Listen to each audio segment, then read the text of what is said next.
Hi, this is Chaplain Paul, and I guess this video goes out to our elected officials. Again,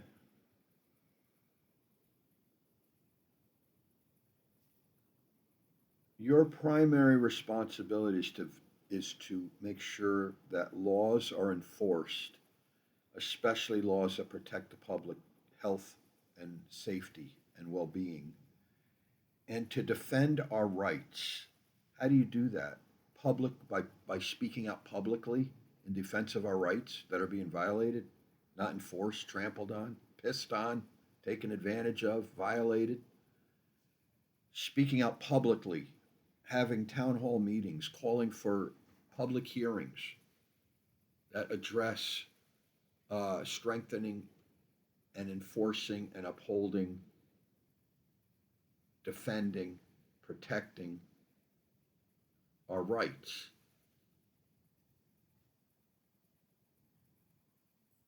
Defending and protecting our rights comes before your power, your wealth, your fame, your position, your career.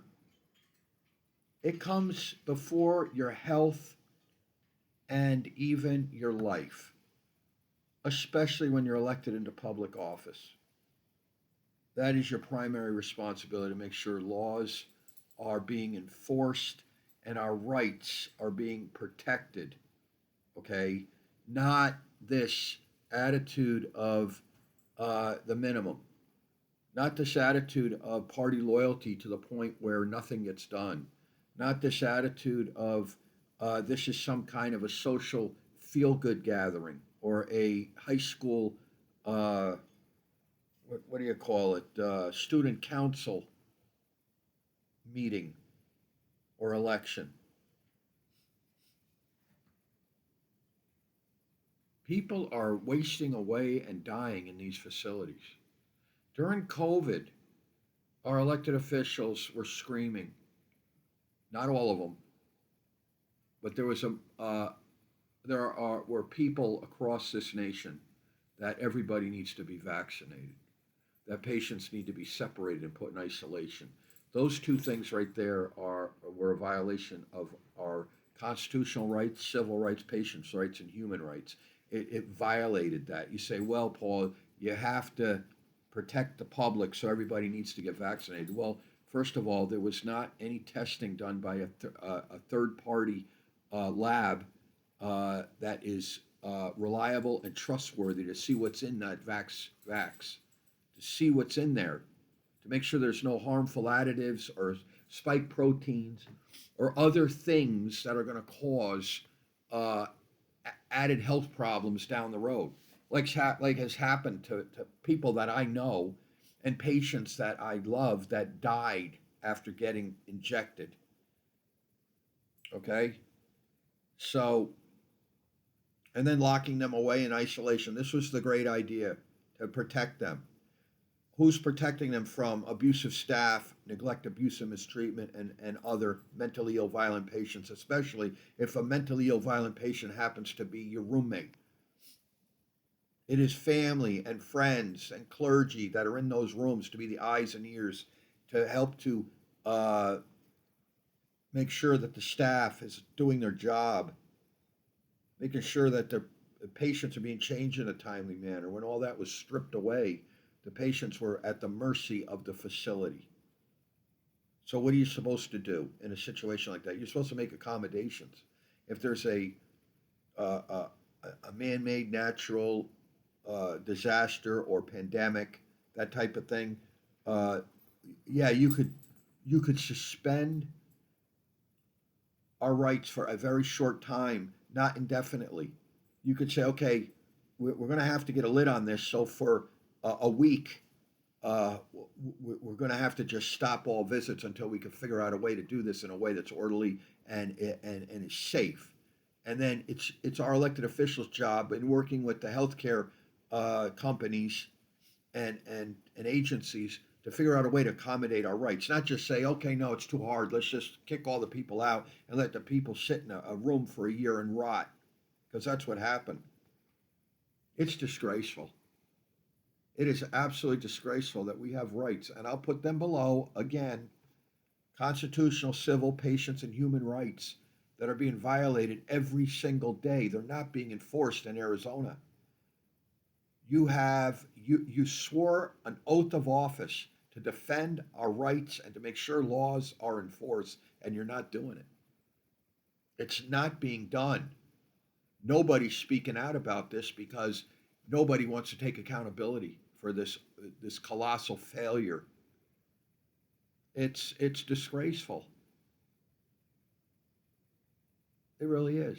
It's absolutely disgraceful. And I'll put the I'm the guy writing below too. See, many of you, our elected officials, have never had to experience the horrors that I have, or the horrors that the patients' family members have had to go through. They have never experienced that. You have no idea what's coming.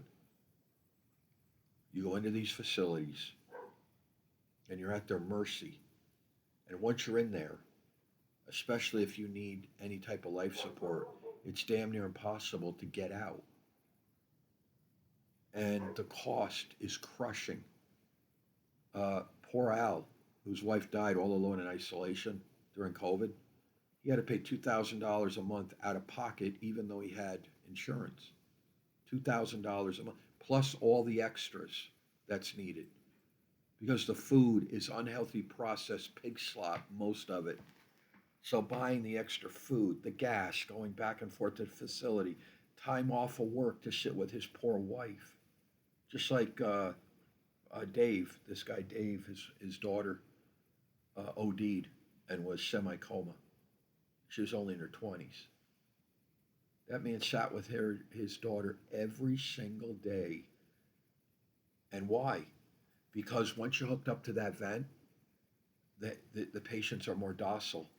So he has to sit with his daughter to make sure that they're working with her, getting her off that vent so she could breathe on her own. Otherwise, it ain't going to be done.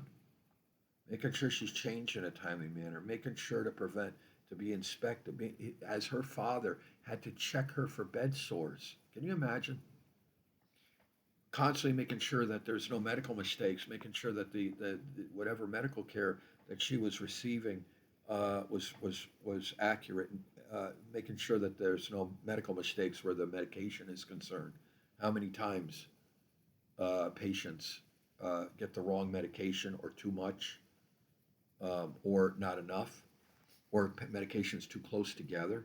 As family, we're supposed to. This is what we're supposed to do: is protect our loved ones from these type of medical mistakes that cost over 400,000 lives a year in hospitals alone. That does not include long-term care facilities, medical rehabs, group homes. That does not include that. If you include that, who knows how high those numbers would be. That many people die. That's over 1,100 people a day die because of a preventable medical mistake. Why is that happening? Because there's nobody in there to be by their side to prevent it. Staff comes in, they got their order, they give you the shot, and the next thing you know, you're dead because it was the wrong medication, or it was too much, or too little, or they have a allergic reaction that the family knew about, forgot to put it in the leisure when they first come in. And if they were in that room, they could have said, "Oh yeah, my wife is can't have potassium. It could cause a heart attack. My wife or my husband can't have has to have the hyperallergenic filter in the dialysis machine. Otherwise, he could go into cardiac arrest." So here comes the dialysis machine. There's no family, no nothing, because they don't want to go in because it makes them too sad. They can't handle seeing their family members suffer like that, so they only come in maybe an hour a week because they can't handle it. Here comes the dialysis machine. It's supposed to have the hyperallergenic filter. It's got the regular filter, and the person goes into cardiac arrest, just like Pastor Sean. That's what happened to him. Had the wrong filter, and he had a massive heart attack. And then on the way to hospital, because this was at a clinic, on the way to hospital, the EMTs pressed so hard on his chest, broke all of his ribs, giving him CPR. When he got to the hospital, he was dead on arrival, and they were about to say he was coded, which means he's passed away, and a trauma nurse who's a man getting off his shift came in to assist and recognized him. Pastor Sean he worked on fishing boats up in Alaska and Oregon. That's where he's from, Oregon. And this man was a search and rescue helicopter, worked on search and rescue in Alaska, and recognized him and saved his life. And then what happened? And then while I was sitting with him because he was in a coma because they amputated his toes because the wound team didn't uh, address an infection in his foot. Literally lied to the man. You sit there. It's how's my foot? How's my foot? Oh, it's fine. It's fine. It wasn't fine. Got infected. Wound up in the hospital, having to have his toes amputated. Wound up messing up on the medication, and when he came back to the facility, it caused him to go into a coma. And then I sat with him every day until his wife got here from Oregon. Then when he came out of the coma and he was in a room, his potassium level spiked, and he had a heart attack and died again. The man died 3 times and was revived. And then because they pressed so hard on his chest and broke all of his ribs, they damaged vertebrae in his back. He had to have rods put in, and then they had to operate on his back. Well, what happened was they operated too close. When you have major surgeries, you can't have them too close together. In other words, there needs to be a certain span of time before you can have the second operation, obviously, unless it's life-threatening. Well, they operated too close. They did one operation on the rods, and then they did another operation on the back. Well, that caused him to have a blood clot in his liver. Let that be a lesson. 2 major operations like that, there needs to be a span of time, otherwise you risk blood clots. Well, there's a blood clot in his liver. He had to have emergency surgery to remove that. Then because of all of this trauma, his bladder ruptured. He had to have emergency surgery to remove his bladder. He wound up in a facility downtown Phoenix. He was so sick, they wouldn't allow him to go to the hospital for an evaluation. That's another reason why you need to be by your family's side. Because if you fall out of bed or if you have other issues, it is your right to go to the hospital for an evaluation. Well, if you've got no family to back you up, or clergy like me, or friends to back you up to make sure that you go to the hospital, you're not going. They will not release you. This has happened many times to patients that I love. Betty was an RN. An RN. She was a nurse. She was in a facility. She was in a lot of pain. I was in the room with her. The nurse came in. She was complaining of a lot of pain. Nurse said, "We've given you the maximum amount of pain meds. What do you want us to do?" She says, "I need an ambulance." Well, they didn't get her to the hospital. 3 days later, when I went back to the facility, she had died. This is what we're dealing with here. Poor Joanna. Okay, Joanna had Parkinson's. The medication makes your skin feel like it's on fire. Okay, you're constantly shaking, okay, because of the Parkinson's. She has to have fans blowing on her constantly because the medication makes your skin feel like it's on fire. Though with Parkinson's, the way it works is they up the medication to a point where you hallucinate and then you die. Okay? So what happened? She wasn't changed. She was in her pea-soaked bed for hours. Started to go into hyperthermia. What does CNA do? CNA comes in the room, sees that she's going into hyperthermia, turns off the fans, covers her with a blanket. And it was a living hell for this poor woman. This isn't the first time. Many times. She said after 10 o'clock, after 10 p.m., if she goes to the bathroom, in her diapers, sometimes she has to wait till the next morning because the night shift don't want to change the patients. When the patients go over to the emergency, okay, the hospital next door, they don't even have the decency to change the patients before they arrive at the hospital. Okay, even though the hospital's right next door, transport can take like 40 minutes unless it's an absolute emergency. You call the fire department. But if it's just to get the patient over to the hospital for something that's a minor thing, like not life threatening, you know what these people do? They don't change her. They don't change the patients first. They send them over so that the hospital does it. These are all violations of the patient's civil rights, patient's rights, human rights, and constitutional rights to be treated humanely in these facilities, all being violated because the industry has our elected officials hoodwinked, paid off. They own them. Not only that, the the party bosses, I believe, uh, frown on speaking out publicly or even speaking out on the House or Senate floor in defense of our rights in long term care and in American health care. Because there was a woman, okay, that was getting an abortion, okay? And what does she do?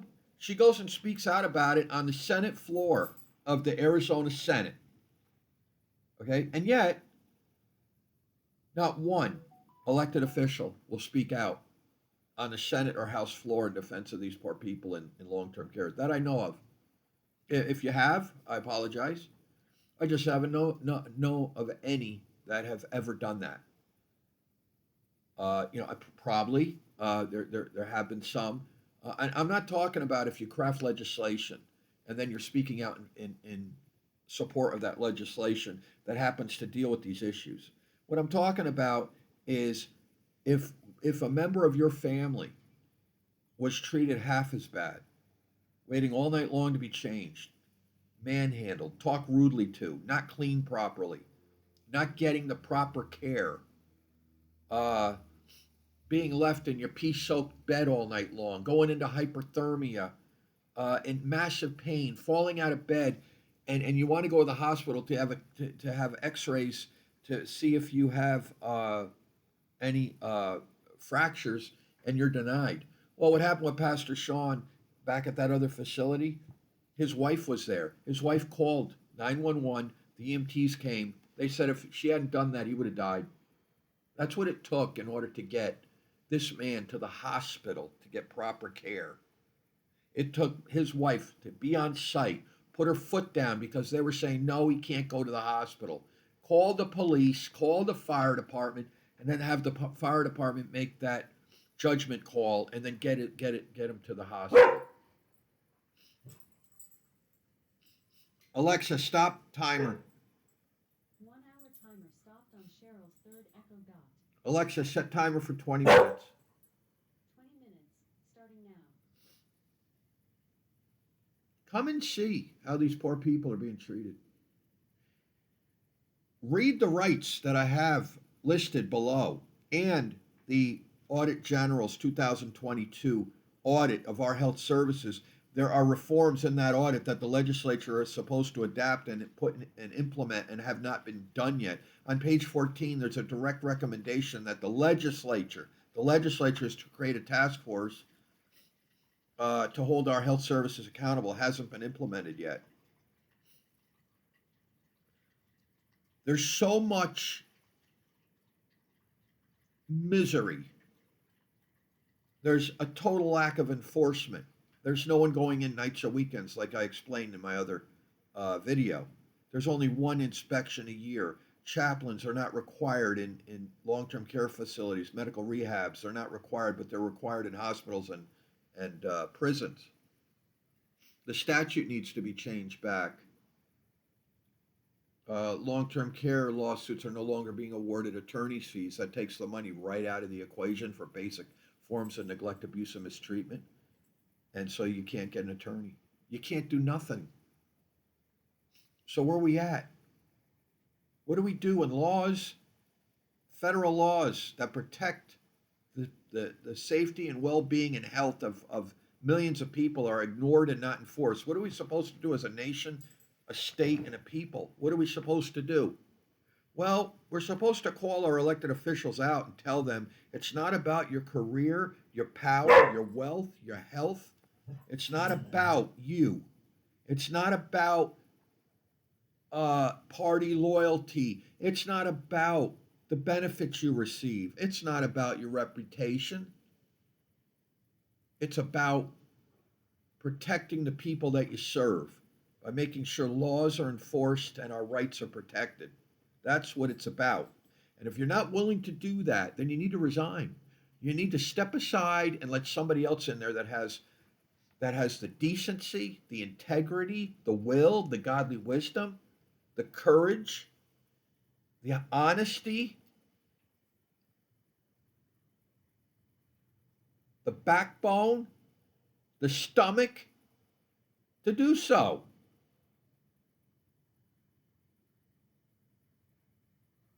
That's what needs to be done. It's disgraceful. The more I dig into this and the more I find out why all of this is going on, that, you know what? The state of Arizona is bankrupt. Okay? They're making it very hard for people to get on access, to get a fingerprints clearance card, to get on basic benefits. All right? They're making it very hard to, how do I know that? Because I have family that is now without, that we're fighting to get their benefits back. Our home almost went into foreclosure because of this. How many of our elected officials are in my boat? None. So let's get on the ball, okay? It's not right. Our rights mean something. They are there to protect our lives, and they're there to protect the safety and well-being and health of millions of people. And if you're not willing to defend them and fight for them and speak out publicly and have town hall meetings and have public hearings and craft legislation that strengthens our rights and protects our rights and enforces the law, then step down, move on, because we don't need you. Okay? And that's my message from Chaplain Hall. All right? And hey, at the end of the day, remember, Jesus loves you, and so do I. I'll put some stuff below. Let's get going. Okay? Let's do the right thing for a change. Have a great day.